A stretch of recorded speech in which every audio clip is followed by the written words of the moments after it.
प्रिय मित्रों नमस्कार। अपन कर रहे हैं प्रतिशत वाला टॉपिक जो हाल ही सभी एग्जाम पूछा जाएगा और इसमें से एक क्वेश्चन ये है, बहुत वेरी इंपॉर्टेंट है, जिसके क्या है 1/2 का परसेंटेज का मान दशमलव में क्या है। आधा परसेंट का मान दशमलव में क्या होगा, आधा परसेंट का मान क्या होगा, तो अपन 1/2 लिखेंगे। प्रतिशत का साइन लगेगा तो बट्टा में क्या है 100 आएगा। बट्टा में क्या आता है 100 आता है। तो सबसे पहले इसको गुणा करते हैं 1 और बटा 200। 1 बटा क्या हो गया 200। अब देखो क्या करना है, 200 को भाग 1 के अंदर देना। 200 को भाग 1 के अंदर दोगे तो 0 पॉइंट लगे तो आपके पास 100 आ गए। पॉइंट लगे क्या हो गया 100 आ गया, 10 हो गया, फिर पॉइंट लगे तो 100 बना। 100 में जाता नहीं, फिर 100 लगे, फिर एक 0 और लगे तो 1000 हो गया। 1000 के अंदर 200 को भाग कितनी बार जाएगा 5 बार जाएगा। कितनी बार जाएगा 5 बार। ये क्वेश्चन समझ में नहीं आता है तो ऐसे कर लीजिए आपको।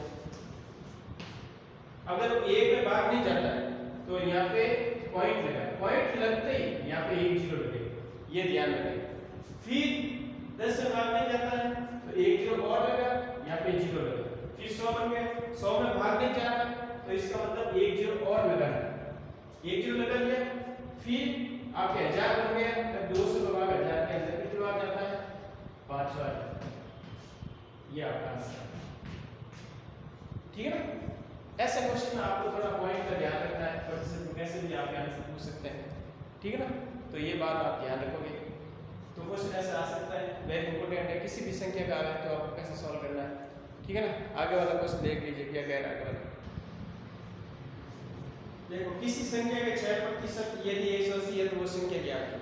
तो अपन को संख्या पता नहीं तो संख्या x मानेंगे और उसका 6% k का मतलब क्या था इनटू और प्रतिशत 100। 6% यदि 180 तो ये क्वेश्चन आपको कैसे लिखना है, x का 6% 180 है तो x का मान क्या होगा 180 इंटू 100 बटा 6 बटा क्या होगा 6 होगा। 180 इंटू 100 बटा 6, 6 3 18 30 और 30 इंटू 100 3000। 3000 का 6% 180 होता है। क्या होता है 180। इसको चेक करना तो वापस दे दीजिए।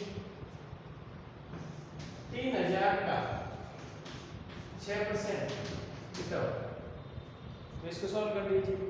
3000 इंटू 6 बटा 100, 2 0 से 2 0 6 3 18 180। ये आंसर आप इसमें चेक नहीं कर सकते, ठीक है ना। थैंक यू मित्रों, ओके, ऑल द बेस्ट। आगे अपन और क्वेश्चन करेंगे और क्वेश्चन की प्रैक्टिस करते रहना है। यदि सफल होना है तो अपन को प्रैक्टिस करनी पड़ेगी। थैंक यू मित्रों, क्योंकि गणित प्रैक्टिस के साथ ही सफल होती है।